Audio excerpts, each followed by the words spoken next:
ஹாஸ்டலுக்கு வருவோம். நாங்கள் ரொம்ப பக்கத்தில் தான் இருக்கோம், தூரமாலாம் இல்லை. ரொம்ப வீட்டுக்கு ரொம்ப அருகாமையில் ஒளிஞ்சிக்கிட்டு 10 பேரை வெளியே காவலுக்கு நிறுத்திட்டு இருக்கிறீங்க.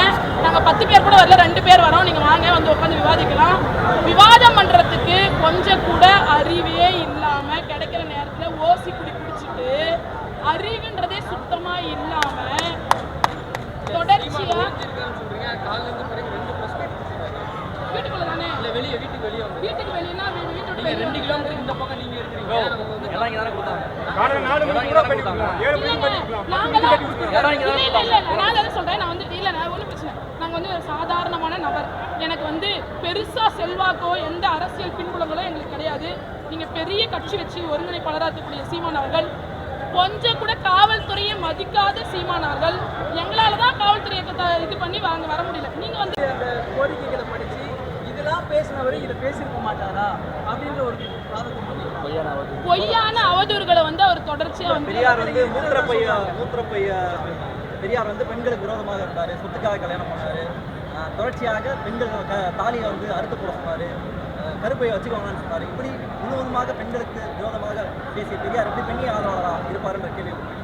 அவர் கருப்பையை அறுத்து போட சொன்னது பெண்களை குழந்தை பெற்றுக்கொள்ளும் இயந்திரமா மட்டும் இந்த சமூகம் பார்த்துட்டு இருக்கு அப்படின்ற காரணத்தால தான். இன்னைக்கு வரைக்கும் இந்த சமூகம் விட்டு தானே பார்த்துட்டு இருக்கு. எனக்கு 5 வயசுல ஒரு குழந்தை இருக்கு.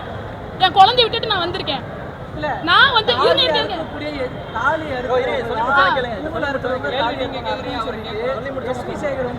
ஏங்க நானும் தாலி போடலங்க. எனக்கு கல்யாணம் ஆகி 6 வருஷம் ஆகுதுங்க. எனக்கு கல்யாணம் இணையற்பாகி 6 வருஷம் ஆகுது. நானும் தாலியை போடல. ஏங்க ஆண்கள் யாராவது தாலி போட்டிருக்கிறீங்களா? ஏன் போடல? நாங்களே உங்களுக்கு நாய்க்குட்டியா? நாங்க தாலியை கழுத்த மாட்டேன். நான் டேக் போட்டிருக்கேன் பாரு, நான் அவனோட நாய் இவனோட நாயின்னு காட்டிட்டு தெரியறதுக்கு. அது எங்களோட அடிமை சின்னமா இருக்கு. அதனால அதை உடச்சி எறிகிறோம் நாங்க. அதே தான் பெரியார் சொன்னாரு. இன்னைக்கு வளர்ந்து வர்ற சூழல்லையும் இன்னைக்கு வேலைக்கு போற பெண்கள் அவங்களோட சம்பளத்தை எடுத்து தானா சம்பாதிச்சு செலவு பண்ணிட முடியுமா? இல்ல அவங்க போட்டிருக்க நகையை அவங்கள போய் அடகு வச்சிட முடியுமா? பெண்களை இங்க நகையை மாட்டிக்கிற ஒரு ஸ்டாண்டுகளா தான் இந்த சமூகம் பயன்படுத்திட்டு இருக்கே ஒழிய அவங்களுக்கான உரிமையை முழுசா கொடுக்கல. அதுக்கு எதெல்லாம் தடையா இருக்கோ அதை நீ உடைத்தறின்னு பெரியார் சொன்னாரே ஒழிய நீ வா நான் உன்னை கூட்டிட்டு போய் உனக்கு ஆபரேஷன் பண்றேன்னு பெரியார் எந்த இடத்துலயும் சொல்லல. அது வந்து முழுக்க முழுக்க தவறான ஒரு கருத்து. பாதியை வெட்டி பாதியை கட் பண்ணி பெரியாரை குறித்து என்ன பேசுனா சென்சேஷனா இங்க நியூஸ் பரவும். பெண்களை பத்தி இழிவா பேசினாதான் அது பரவும். ஒரு பெண்ணை தவறா பேசிட்டோம் அப்படின்னா நம்ம உடனே வந்து பெரிய வீர தீர சூரர்களா கருப்பை காப்பாத்துறவங்களா ஆயிடுவோம்ல. அதனால பெண்களை மையப்பொருளா பயன்படுத்தி தொடர்ச்சியா இந்த வேலையை செய்யறத வந்து சீமான் வந்து தொடர்ந்து பண்ணிட்டு இருக்கிறாரு. அதுக்கு கருஞ்சட்டைப்படை ஒரு நாளும் அனுமதிக்க மாட்டோம். நாக்கை அடக்கலைன்னா ஒரு நாக்கை எப்படி அடக்குமோ அப்படி அடக்கி காட்டுன்றது தெரிஞ்சு.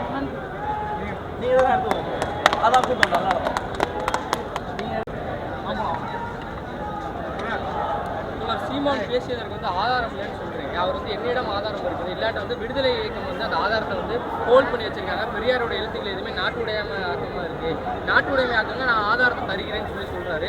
நீங்க வந்து விடுதலை கழகத்துக்கு இல்லை வீரமணி அவர்களுக்கு ஏதாவது அழுத்தம் கொடுக்குறீங்களா? பெரியாரோட எழுத்துக்களை நாட்டுடைமை பெரியாருடைய எழுத்துக்களை வந்து நாட்டுடைமை ஆக்கணும் அப்படிங்கிறது திராவிடர் விடுதலை கழகம் வந்து தொடர்ந்து வலியுறுத்திட்டு தான் வரும். அது வரவேற்கக்கூடிய விஷயம். ஆனால் அந்த சீமான் எந்த இடத்துல சொல்கிறாருன்னு ஒன்று இருக்குது.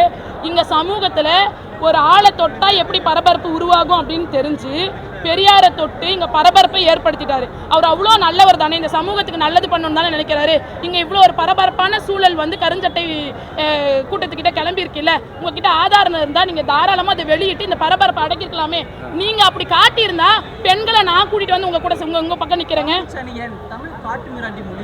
அவரே தமிழை எந்த இடத்துல காட்டு மிராண்டி மொழின்னு சொன்னாருன்னு ஒன்று இருக்குது. அவர் எதுக்காக சொல்கிறாருன்னா எல்லா ஆங்கிலம் போன்ற மொழிகளில் வந்து நிறைய சயின்டிஃபிக்கான விஷயங்கள் வந்து அறிவுபூர்வமான விஷயங்கள் அறிவியல் சார்ந்த விஷயங்கள் இருக்கும்போது இங்கே மட்டும் ராமாயணம்ன்ற பேரில் மகாபாரதம்ங்கிற பேரில் பெண்களை இழிவுபடுத்தக்கூடிய ஒரு பொண்ணுக்கு 5 புருஷங்கிறது இன்னைக்கு யாராவது ஏற்றுப்பீங்களா? ஒரே நிமிஷம், நான் முடிக்கவே இல்லை. நான் முடிக்கலைங்க.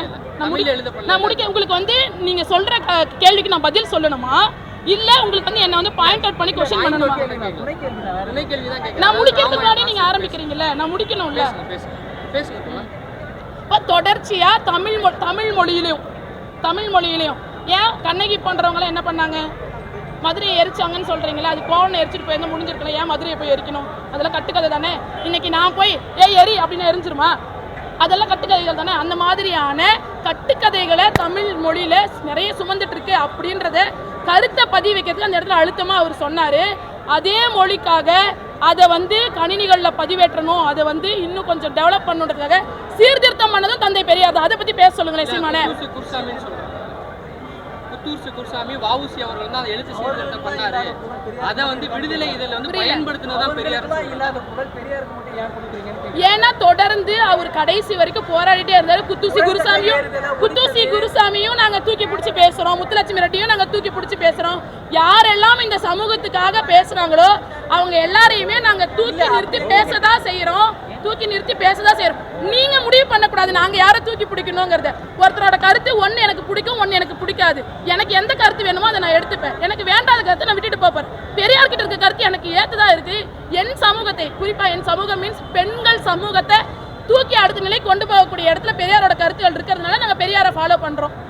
இல்ல பெரியார் மீது வந்து இவங்க வந்து ஒட்டுமொத்த கிரெடிட்ஸுமே பெரியார் தான் கொடுக்குறாங்க. அதற்கு முன்னாடி போராடின தலைவர்களுக்கு யாருக்குமே கொடுக்கலங்கிறது அவங்களோட குற்றச்சாட்டு. எல்லா தலைவர்களுக்கும் எல்லாரும் எல்லா நிகழ்வுகளையும் முன்னெடுக்கிறாங்க. பெரியார் வந்து அந்த காலத்திலேயே ஒரு அமைப்பை வந்து வலுவா கட்டமைச்சிட்டு போனாரு.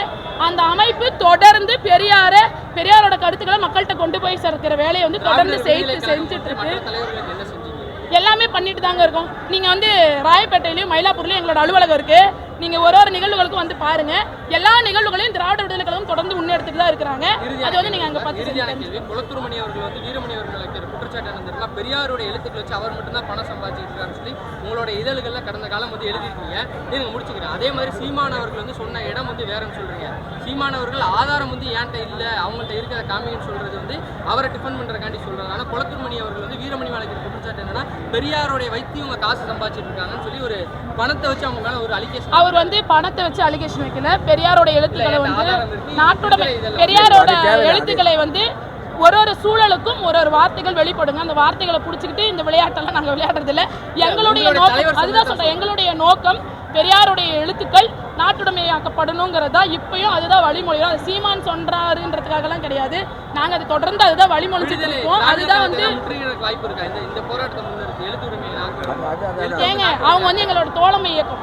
நம்ம தோழமை இயக்கங்கள்கிட்ட உட்காந்து பேசி முரண்களை வந்து சரி பண்ணிக்க முடியும். அது எத்தனை காலமா இருந்தாலும் சரி. இன்னைக்கு எல்லா போராட்டங்களும் மக்களுக்கு தேவையான போராட்டங்களுக்கு எல்லாம் ஒண்ணு நின்று தான் செய்யறோம். சரிங்களா? நீங்க எங்களுக்கு சிண்டு முடிகிற வேலையை விட்டுட்டு நீங்க வந்து இது உண்மை கிடையாதுங்க. நம்ம எந்த இடத்துல எதை பேசுறோம்னு ஒண்ணு இருக்கு. இது சீமானுக்கு எதிரான ஒரு இது. நீங்க இங்க வந்து திராவிட விடுதலை கழகம் திராவிடர் கழகத்துக்குமான நாட்டுடைமையாக்குன்ற கோரிக்கையை நாங்க எப்பவுமே முன்வைக்கிறோம் தானே சொல்றோம். நான் அதை மறுக்கவே இல்லை. நாட்டுடைமையாக்கப்படுன்ற கோரிக்கை இன்னைக்கு நாங்க எப்பவுமே முன்வைக்கிறோம். அப்ப நாட்டுடைமையாக்கப்படுறதுக்கு முன்னாடி ஏன் நீங்க பேசுனீங்க? அவங்க கிட்ட ஆதாரம் இல்லனா, உங்க கிட்ட ஆதாரம் இல்லை என்றால் நீங்க எப்படி பேசுனீங்க? ஆதாரத்தை கொடுத்தா இவங்க அதை ஏத்துக்க மாட்டேங்கிறாங்க. என்ன ஆதாரத்தை கொடுத்தாரு? நீங்க இவ்வளவுக்கு நீங்க வந்து இது வச்சிருக்கேன் ப்ரூஃப் வச்சிருக்கேன்றீங்க. அவர் கொடுத்த ஆதாரத்துக்கான ப்ரூஃப் நான் வந்து இதுல போய் நான் வந்து நீதிமன்றத்துல போய் நான் ஆதாரத்தை சமர்ப்பிக்கிறேன்னு சொல்ற திராணியற்ற முதுகெலும்பு இல்லாத ஒரு நபருக்காக தயவு செய்து தோழமை இயக்கங்களுக்குள்ள சிண்டு முடிகிற வேலையை பத்திரிகை வந்து பார்க்காதீங்க. மக்களுக்கான வேலையை செய்து இன்னும் நிறைய இருக்கு. அதனால இதுலயே நாங்க தேங்கி விடக்கூடாதுன்னு நினைக்கிறோம். சீமானுக்கான பதிலடியே இது கட்டாயமா இருக்கும். சீமானோட நாக்கு கருஞ்சட்டை படையை அடக்கி காட்டும். நன்றி, வணக்கம்.